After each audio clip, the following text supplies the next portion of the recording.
हे श्रोतागण, ईश्वरी लीला और मेरे फकीर की लीला से ओतप्रोत जो मैंने अपने प्रारंभिक जीवन की कथा अपने सद्गुरु की प्रेरणा से माता ने मुझे बताया,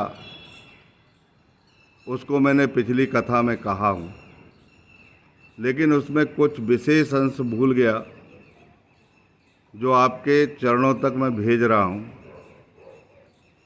कृपया इनको आत्मसात कीजिए और ईश्वर पर विश्वास कीजिए। वो सबका कल्याण करने वाले, सबकी चिंता है उनको, सबको पार लगाने वाले।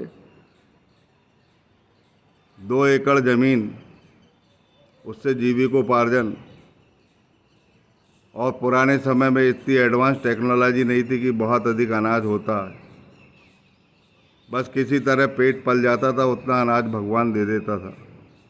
इसके अलावा बैलगाड़ी में भाड़ा करके पिताजी पैसे कमाते थे, माता भी मजदूरी करती थी और एक भैंस का दूध बेचकर जीविकोपार्जन चलता था, अन्य खर्चे चलते थे। इसके अलावा भाई बहन भी छुट्टियों में मजदूरी करके पैसा अर्जित करके अपनी पढ़ाई में लगाते थे। ऐसी स्थिति में हमारे घर पे कोई मेहमान अगर आता था तो माता कहती है कि तू बहुत सेवा करता था, क्योंकि उनसे तेरे को पैसे मिलने वाले रहते थे। ये बात सच है कि पैसे पाने की आशा से मैं उनकी खूब सेवा करता था, उनके पैर हाथ दबाता था कि जब भी ये जाएंगे तो इनको दया आएगी और ये रुपए 2 रुपए ज़रूर देंगे जो मेरी पढ़ाई के लिए काम आएंगे, मेरे घर के लिए काम आएंगे। और उसी आशा से मैं उनको उनकी सेवा करता था और वो देते भी थे। इसके अलावा हमारे कपड़े सिलते नहीं थे। हमारा मामा पक्ष अच्छा था, WCL की नौकरी थी, अच्छी तनख्वाह मिलती थी। हमारे मामा के 5 लड़के थे, उनके कपड़े जो रहते थे पहने हुए, उन कपड़े की गठिया लेकर हमारी माता अपने मायके से लेकर जब आती थी तो पूरे परिवार का, पूरे बच्चों में इतनी खुशी थी, इतनी प्रसन्नता थी, जैसे किसको क्या नहीं मिल गया। जैसे एक लोभी पुरुष को गड़ा हुआ धन मिल जाता है, उस प्रकार की खुशी हमारे हृदय में थी। और गठिया के पास हम भाई बहन लोग बैठ जाते थे और बैठने के बाद जब गठिया खुलती थी तो अपना अपना कपड़ा लेके भाग जाते थे और बड़ी खुशी से नाचते थे, कूदते थे, पुदकते थे। ऐसा हमारा जीवन था। मैं जब 13 साल का हुआ, एक घटना ऐसी घटी जिसमें मुझे साईनाथ महाराज ने बताया। उस समय हम साईनाथ महाराज को तो नहीं जानते थे, लेकिन वो जानते थे हमको, वो मेरा पूर्व जन्म भी जानते थे। वो माधवराव देश पांडे से कहते थे कि मैं तुझे 72 जन्मों से जानता हूँ। मुझे 72 जन्मों से नहीं जानते रहे होंगे, लेकिन कुछ जन्मों से ज़रूर जानते थे, क्योंकि जब भी उनके दर्शन होते हैं या अभी भी करते हैं तो मेरी आंखों से प्रेम अश्रु की धारा बहती है। इसका मतलब है कि मेरा उनका नाता पूर्व जन्म का था। मेरी माता कहती थी कि तू बखरानी कर रहा था, और मुझे भी मालूम है बखरानी कर रहा था। 13 साल का था, पीछे बाड़ी में मैं बखर जोत रहा था। मेरे हाथ में एक लकड़ी थी बांस की, उसके सहारे में पीछे बाड़ी में बखरानी कर रहा था। एक बैल आया मेरे पास, मेरे बखर के पास, और मैंने उसको लकड़ी से भगाया तो वो मेरे ऊपर दौड़ गया। और ऐसा दौड़ा वो मेरे ऊपर कि मुझे लकड़ी फेंकना पड़ा, और वो मेरे पीछे मारने के लिए दौड़ा और दोनों सींग से ऊपर उठा लिया और नीचे पटक दिया। उसकी पिछली पिछवाड़ी जो है मेरी पीछे सर पे लगी, जहाँ मेडुला ओब्लांगेटा होता है, ये पीछे जम के लगी मेरे को, और मैं उसी समय बेहोश हो गया। बेहोश होने के बाद उस बैल को कहते हैं उसके मालिक ने भगाया, जब भगा, लेकिन एक गोपाल नाम का व्यक्ति आया जिसने मुझे अपनी गोदी में लेकर मेरे घर तक पहुंचाया।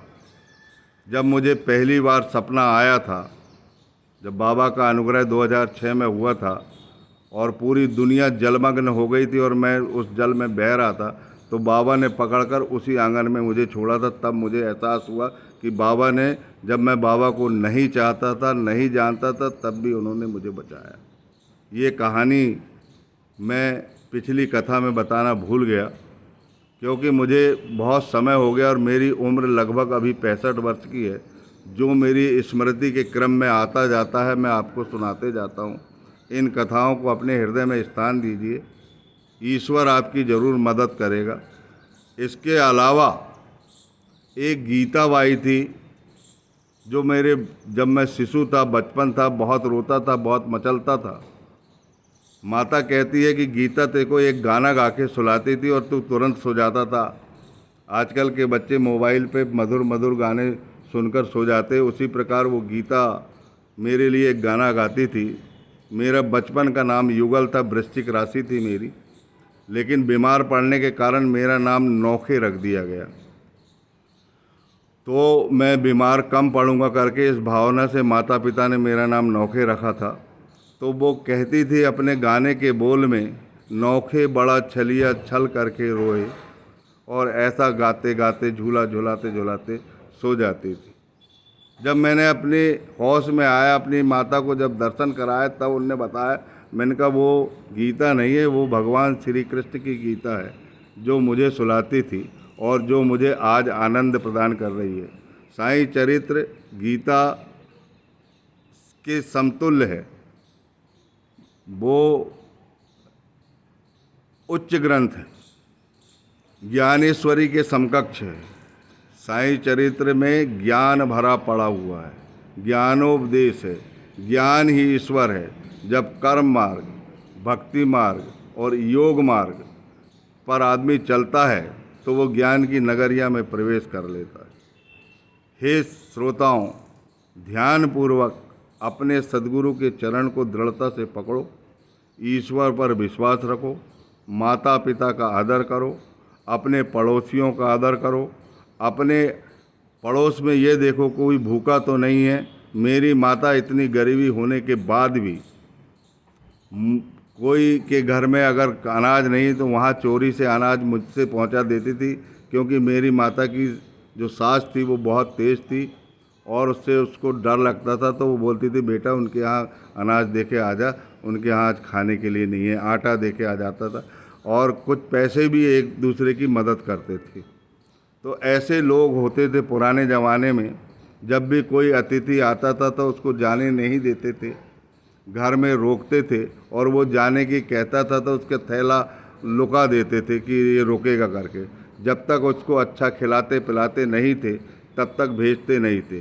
जहाँ पर अतिथियों का स्वागत होता है वहाँ पर ईश्वर प्रत्यक्ष उपस्थित हो जाते हैं, सारी कथाओं को छोड़कर उपस्थित हो जाते हैं जहाँ अतिथियों का आदर होता है। आजकल अतिथियों की उपेक्षा होने लगी है। मेरा आपसे अनुरोध है कि अतिथि जो भी आता है उसका पूर्ण रूप से आदर करिए, उसका ईश्वर समझकर आदर करिए, उसका सद्गुरु समझकर आदर करिए। आपका कल्याण होगा और निसंदेह आप इस भवसागर से पार हो जाएंगे। सारी कठिनाइयों का निराकरण होगा, चाहे कितनी ही व्यथा आए, कितनी ही वेदना आए, कितनी ही पीड़ा आए, कितनी ही दंश पीड़ा आए। इन सब दंश पीड़ा को सद्गुरु हरण कर लेते हैं और ईश्वर के दर्शन कराते हैं और मोक्ष प्रदान करते हैं। बोलिए सच्चिदानंद सद्गुरु साईनाथ महाराज की जय।